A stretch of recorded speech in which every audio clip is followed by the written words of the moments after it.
Hello everyone. Today's video content is analysis of the real questions of the NACE-CIP2-001 exam and explanation of relevant knowledge points. The following test questions are all from our question bank, and they were updated on January 16, 2024. Exam overview.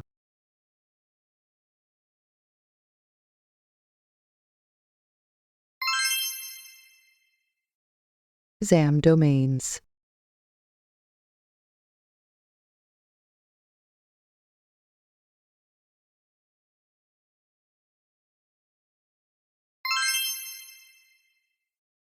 Exam preparation guides.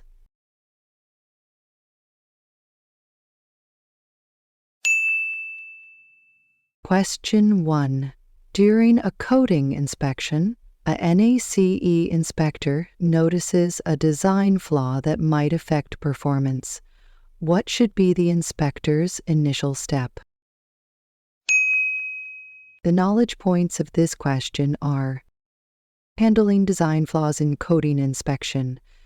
When an inspector spots a design flaw, the best step is to jot it down and chat about it with the design team. This approach keeps everyone on the same page and helps find a solution together, ensuring the coating performs as expected.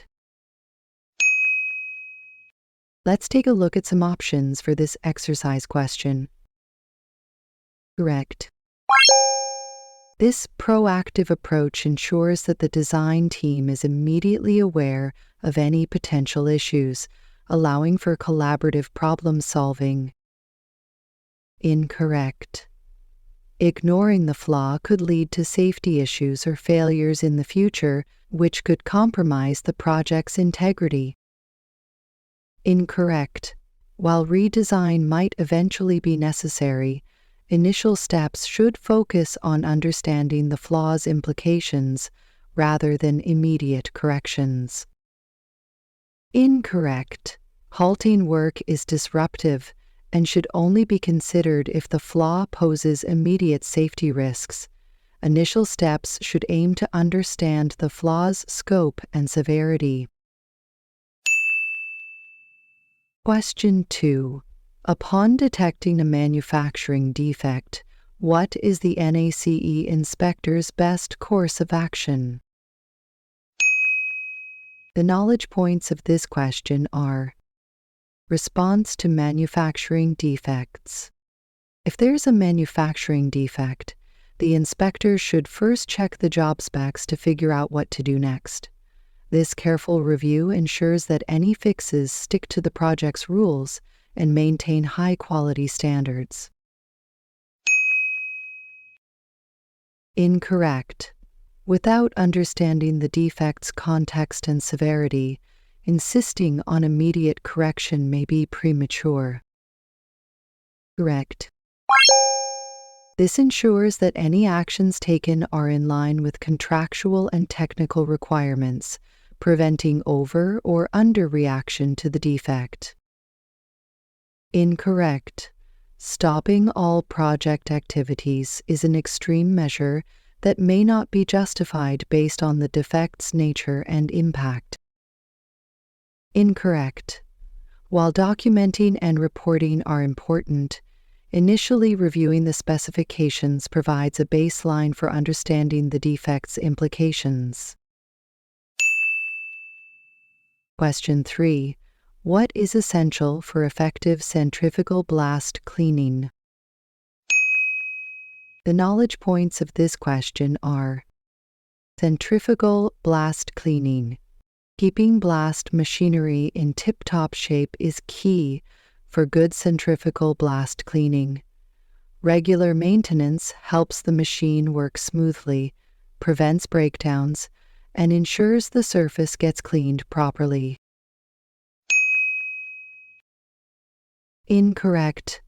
While important, simply using high air pressure does not guarantee effective cleaning. Other factors, such as equipment condition, play a critical role. Incorrect. The choice of nozzle size should be determined based on the specific cleaning task and material, not a one-size-fits-all approach. Correct.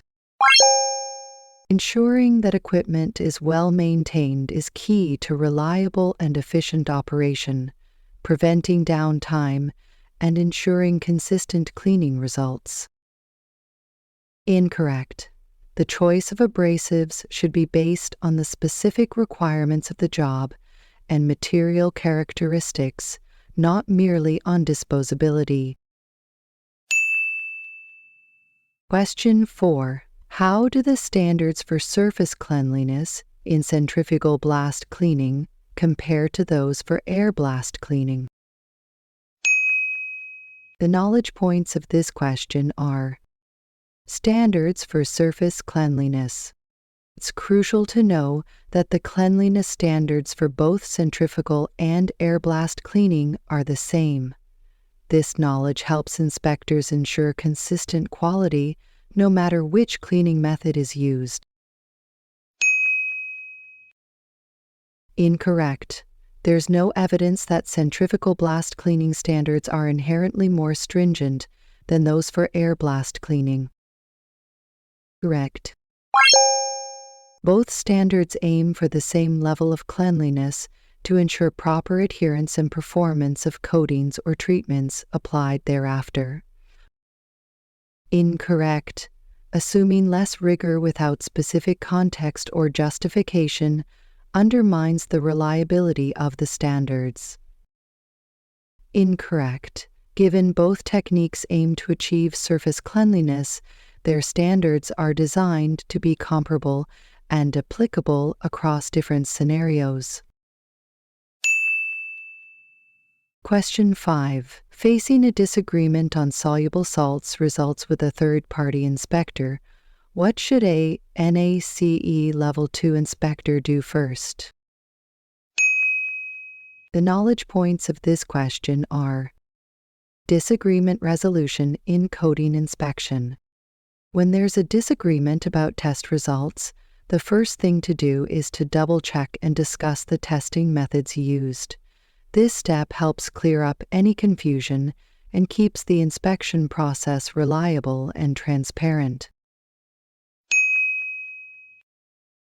Incorrect. Starting with a challenge can create conflict and may not be constructive without first understanding the basis of the discrepancy. Incorrect. Acting on the third party's findings without first verifying the testing methodology might lead to unnecessary work or disregard potential flaws in their process. Correct. This approach promotes understanding and ensures that both parties are using comparable methods, which is crucial for resolving differences in results. Incorrect. Recommendations for procedural changes should be based on a thorough analysis and understanding of the current discrepancies and methodologies used. Question 6. What surface preparation method is typically used for concrete in a coating application? The knowledge points of this question are: surface preparation for concrete. Preparing concrete for coating requires specific methods different from those used for steel. This ensures the coating sticks well and lasts, as concrete's texture and porosity demand a unique approach. Incorrect. Concrete and steel have fundamentally different properties. Using identical preparation methods can lead to inadequate surface profiles or adhesion issues. Incorrect. While some techniques are unique to concrete, others may overlap with those used for metals, adapted to suit concrete's specific characteristics. Correct. Tailoring methods to address concrete's porosity and surface texture ensures effective coating adherence and durability. Incorrect. Wood and concrete differ significantly in texture and absorption properties, necessitating different preparation approaches. Question 7. What cleaning methods does NACE number 13 SSPC6 standard cover? The knowledge points of this question are: cleaning methods covered by NACE number 13 SSPC6. Knowing the variety of cleaning methods covered by the NACE number 13 SSPC6 standard is essential. It allows inspectors to choose the best cleaning technique for the job, ensuring the surface is perfectly prepped for painting. Incorrect. Limiting the scope to abrasive blasting overlooks the standard's inclusion of various other cleaning techniques suitable for different surfaces and conditions. Incorrect. While hydrojetting is included, it's not the sole focus of the standards. Incorrect. Steam cleaning is just one of many methods covered, not the exclusive focus. Correct. The standard's comprehensive approach includes multiple cleaning methods, providing flexibility and guidance for a wide range of industrial cleaning scenarios. Question 8. When abrasive blasting concrete, as opposed to steel, the technician should. The knowledge points of this question are: abrasive blasting adjustments for different materials. When switching from blasting steel to concrete, adjusting the blasting settings is crucial. Reducing the pressure, slowing down the nozzle, and increasing the blast distance help avoid damaging the concrete while ensuring it's ready for coating. Correct is part of the strategy, but alone is insufficient. Lowering the pressure helps prevent surface damage, which is more likely with harder materials like concrete. Correct is part of the strategy, but alone is insufficient. Faster nozzle movement helps distribute the abrasive impact more evenly, reducing the risk of pitting. Correct is part of the strategy, but alone is insufficient.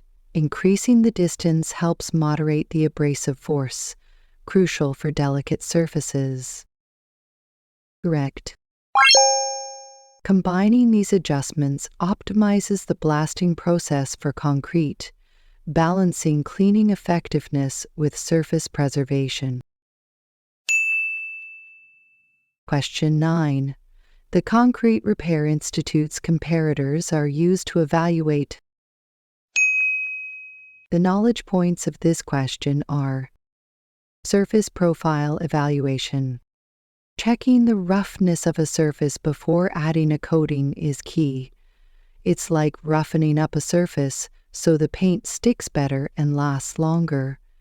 This step makes sure the coating can really grab onto the surface, especially important in tough conditions. Incorrect. While cleanliness is important, comparators specifically measure surface profile, which is critical for mechanical bonding. Correct. Proper surface profiling, assessed with comparators, is essential for ensuring that coatings adhere properly and perform as expected. Incorrect. While comparators can indirectly suggest cleanliness by surface texture, their primary function is not to measure contaminants. Incorrect. Comparatives do not assess structural integrity.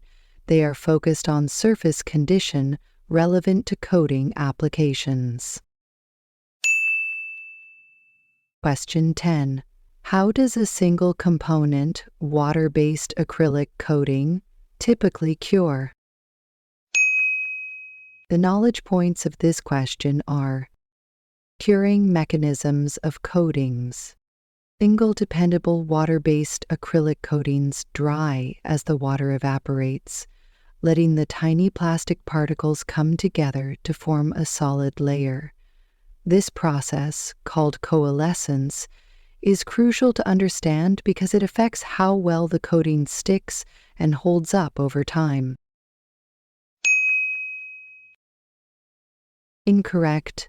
While solvent-based coatings cure primarily by solvent evaporation, water-based coatings like acrylics cure differently. Correct. This involves the merging of dispersed particles into a continuous film as the water medium evaporates, characteristic of water-based coatings. Incorrect. Chemical reactions are typical of two-dimensional systems where a hardener and resin react, not applicable to single-dimensional acrylics. Incorrect.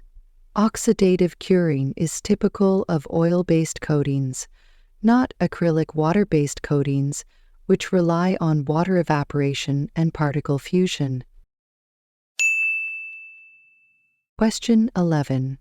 When conducting a hardness test on an elastic coating, what is a likely observation? The knowledge points of this question are: hardness testing of elastic coatings. When you press on elastic coatings, they tend to bend or stretch instead of keeping firm. This test helps us see if the coating will hold up under stress or start to sag and stretch, which is important for materials that need to bend or move. Incorrect. Elastic coatings are generally softer due to their flexibility. Higher hardness readings would be unusual. Incorrect. It's not merely about lower hardness, but how the coating behaves under deformation stress. Correct. Elastic coatings might exhibit cold flow or creeping when subjected to stress, indicative of their ability to deform and recover. Incorrect. Elastic coatings behave distinctly under stress due to their unique material properties, different from more rigid coatings. Question 12. What is a key test for external coatings on buried pipelines? The knowledge points of this question are: cathodic disbandment testing. This test checks if a coating on underground pipes can handle the electrical currents used to prevent rust. A good coating will stay stuck, protecting the pipe from corrosion and helping it last longer without costly repairs. Incorrect. Glossiness is irrelevant for buried coatings, as it does not impact performance under soil. Incorrect. Fading is a surface aesthetic concern, irrelevant to coatings that are not exposed to UV light. Correct. This test is crucial as it evaluates the coating's resistance to electrochemical forces, which are prevalent in buried environments with cathodic protection. Incorrect. Solvent resistance is generally more relevant for coatings exposed to chemical environments, not typically a concern for buried pipelines. Question 13. Why is a self-smoothing anti-fouling coating not suitable for a stationary floating structure? The knowledge points of this question are: suitability of coatings for static structures. Anti-fouling coatings work best on moving ships, where the water action helps keep things clean.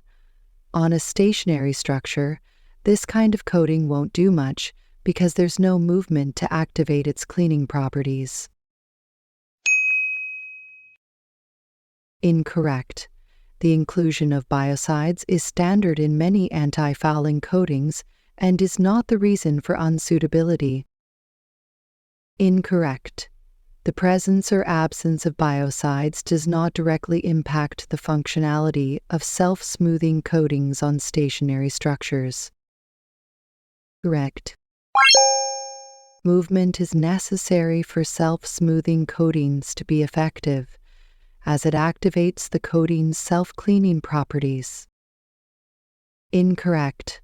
While slipperiness might be a concern, it's not the primary reason for unsuitability in stationary applications. Question 14. In what scenario is an eddy current DFT gauge most appropriately used? The knowledge points of this question are: application of eddy current DFT gauges. Eddy current gauges are great for measuring how thick a non-magnetic coating is on a metal base without scratching it up. This tool is super handy for checking coatings on metal quickly and safely, ensuring everything is up to standard without damage. Incorrect. Magnetic interference can disrupt the eddy current signals, making them unreliable for this application. Correct. Eddy current gauges excel in measuring the thickness of non-conductive layers over conductive substrates, utilizing the principles of electromagnetic induction. Incorrect. Conductive coatings do not provide the necessary contrast in electrical properties required for effective use of eddy currents. Incorrect. Without a conductive substrate, eddy currents cannot form effectively, making this application unsuitable. Question 15. Where is failure most likely to occur on the coating of a buried external pipeline? The knowledge points of this question are: common failure points on coated pipelines. The joints where pipeline sections come together are weak spots, often getting a quick field coating that might not match the quality of the rest of the pipeline. These spots need extra attention to prevent leaks and corrosion, helping the whole pipeline stay in good shape for longer. Incorrect. The main line is typically well protected and uniformly coated, making it less prone to failure. Correct. Field joints are critical points where the coating is applied manually or with different techniques, often leading to inconsistencies and potential weaknesses. Incorrect. Buried pipelines are not exposed to sunlight, making UV degradation irrelevant. Incorrect. While cathodic protection can influence coating performance, it is designed to protect against corrosion, not induce coating failure. If you have any questions about the NACE-CIP2-001 exam, please leave a message in the comment area or contact us directly. Thank you everyone for watching. See you next time.